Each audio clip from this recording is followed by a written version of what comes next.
Hello, everyone. Welcome back to the Melanin Margin, the weekly chat show where conversations about race are never off the table. We're your hosts, Quaviondre Williams. And Daquon Wilson. So let's get into this week's conversation. What's hot on the table this week? Comedians and the art of comedy itself have come under fire many times for being bigoted, offensive, and in general crossing the line between funny and insensitive. Part of the reason many take offense to Chris Rock's joke about Jada Pinkett Smith was because it was punching down at Pinkett Smith for having alopecia, an autoimmune disease in which the body attacks its own cells, causing hair loss. As British actor and singer Joel writes in an article for the London Evening Standard, making jokes about a visible condition should be taken just as seriously as if someone were to make a joke about someone's disability, race, or sexuality.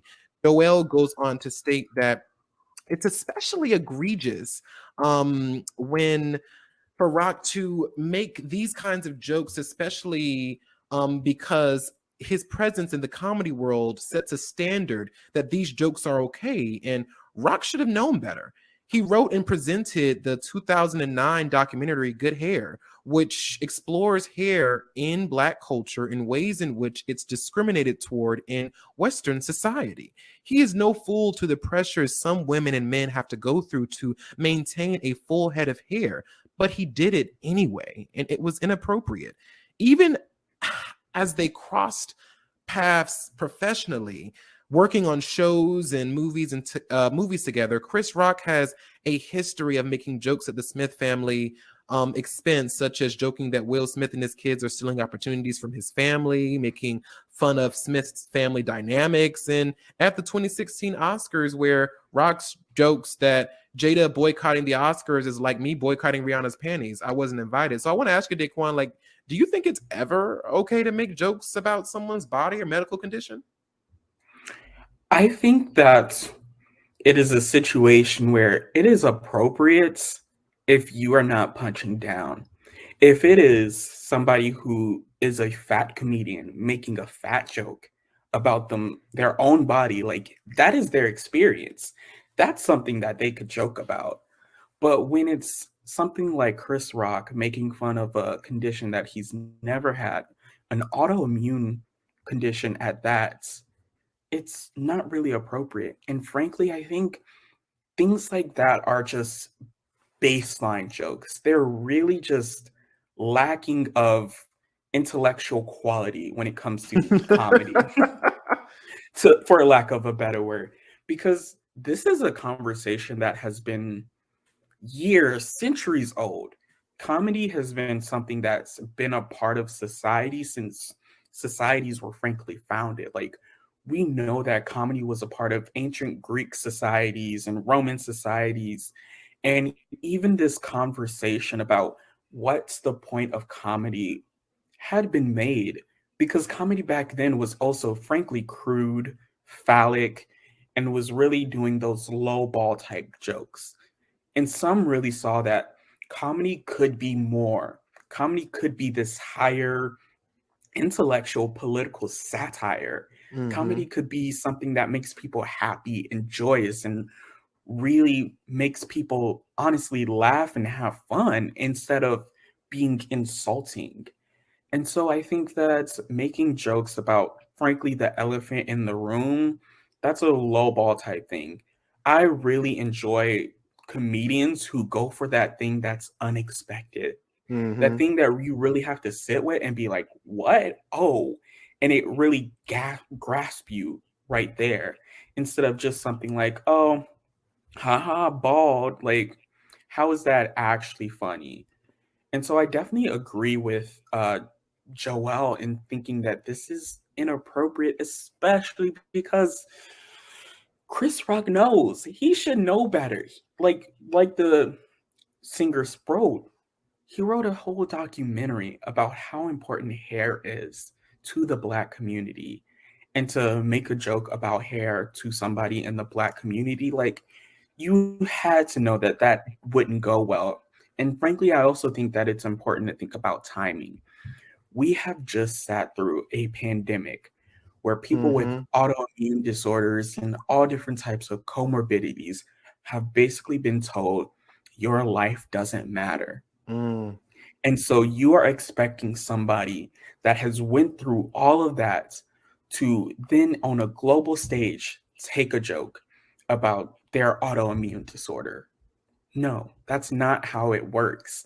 They've literally had them, so many people already telling them that their life didn't matter because of this existing condition that they have no control over.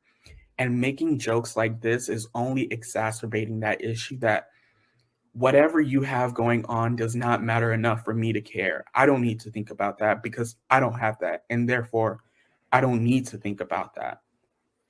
Yeah, I fully agree. I think for me, first and foremost, I'm not a comedian, but I do know that there are various forms of humor that are acceptable in some circles. For instance, insult comics and roast shows are a thing, and they often intentionally cross the line into humor that is considered incredibly problematic to the masses. With that being said, there's a time and place for everything, just as you said. Comedians participating in roast humor and insult comedy shows consent to being a part of that particular brand of humor. The people who are being roasted agreed and stated that nothing is off the table and often encourage their comic friends to go there with their humor. The difference between that and what happened on stage at the Oscars was that Jada did not agree to be the subject of that specific brand of humor. Unless that person has given express permission that they want you to joke about their medical conditions or their body, a good rule of thumb is to shut the fuck up. Also, Period. I really want to jump on this whole. I don't know if you heard about this, Daquon. The "I'm scared for comics" argument that people are bringing up. Bitch, let me make something crystal fucking clear. Just because you say it's a joke, doesn't mean that you're free from the consequences that come from that joke. Freedom of speech does not equal freedom of consequences. I don't know where the fuck we got that ideology from. It's not a thing. You can make whatever the fuck joke you want to make, and you will always run the risk of getting your ass beat, getting smacked. Every joke a comedian makes that's directed at a person, a group, or an organization can result in said business or organization, group, or person giving you the business. I mean, this isn't anything new, and it isn't an excuse. Just as you are allowed to make jokes, people are allowed to have reactions to those jokes. Sure, some people take it in stride, but others could get mad, and it's okay for you. Now, I want to is it okay for you to get smacked by somebody for a joke you made? Absolutely not. But if something you said hurts someone's feelings and makes them angry, you can't be surprised if you receive a negative reaction, especially when your joke was meant to poke fun at something that someone is extremely sensitive about. When comedy is your profession, you might get a laugh, you might get a slap, or you might get dead silence. You never know. It's called what? An occupational hazard. But Daquan, I just An occupational hazard. I mean, pretty much. But I want to ask you, Daquan, do you think that comedians continue to cross the line even after being called out, even when they see their peers called out too? Like, why do you think they do Oh, that? absolutely. I think that it's one of these things where the art of comedy is literally about pushing the line. A Yeah. good joke is one where you see the line, you can really read the room, and you know exactly how far to push it. Yeah. I think that that makes a great comedy set is when you can like start ramping up, getting higher Hmm. and higher, and like you're really getting close to the line, and maybe you're even pushing it further than where it's been because you warmed the crowd up, you got Yeah. them used to it, you created a relationship with the crowd to where you can push it a little bit further. But in this situation, I think that frankly, you can't push it any further because when you don't have that Yeah. relationship with whoever is, you know, you're telling the joke about, then that starts to create this rigid line. You have a Yeah. lot more boundaries that you are breaking rather than somebody who can take it in stride. Because frankly, if I know somebody that has been consistently talking about me time and time again, Hmm. and they said something as a joke, I'm not going to be like, oh, it's a joke, whatever. I'm going to be like, they've always been like on my back. Like, I don't Yes. want this to happen. And frankly, if you're poking a bear and you get slashed in the face, like, you can't look at the bear like it's stupid. You were the one poking it. So I frankly think that it's crazy to expect that you can push that line without there being some type of recurrence or rebound of that line coming back at you. Yeah, I fully agree. I think that it's just the nature of the beast. Everybody wants to be edgier, grittier, more real. You know, everyone wants to challenge society and its notions of what's socially acceptable to joke about and what's not. Comedians have been making jokes about truly egregious acts and situations since as long as I can remember, and will continue to do so for as long as comedy exists. Some people use humor as a form of escapism. Some use it as a form of Mhm. diffusion, you know, make it funny so it isn't scary or sad anymore, you know, or and some use it simply to get a rise out of people. I think that what needs to be understood is that the only way to truly hold a comedian accountable is to have discourse about why their particular brand of comedy or joke was offensive and withdraw support from their shows and specials. Specifically, I want to talk about the situation. A while back, there was a white female comedian that I used to watch who I thought was really funny up until I heard her drop the word nigga in one of her comedy specials so casually on screen. So I immediately stopped watching and haven't seen any more of her content since. Obviously, she's not suffering from my lack of support. However, if other fans and audience members held her accountable for her offensive humor, then maybe that would have convinced her that that type of comedy is unacceptable. But too many comics are given a free pass because, again, they want to be seen as edgy, gritty, and more real because they aren't afraid to offend people. Just like there will always be people against marginalized communities, there will always be an audience that will support humor that attacks them. So those types of comedians will not be going anywhere as long as there is someone in the audience attending and laughing. Right. And I also think that, frankly, so many comedians just forget where they're at.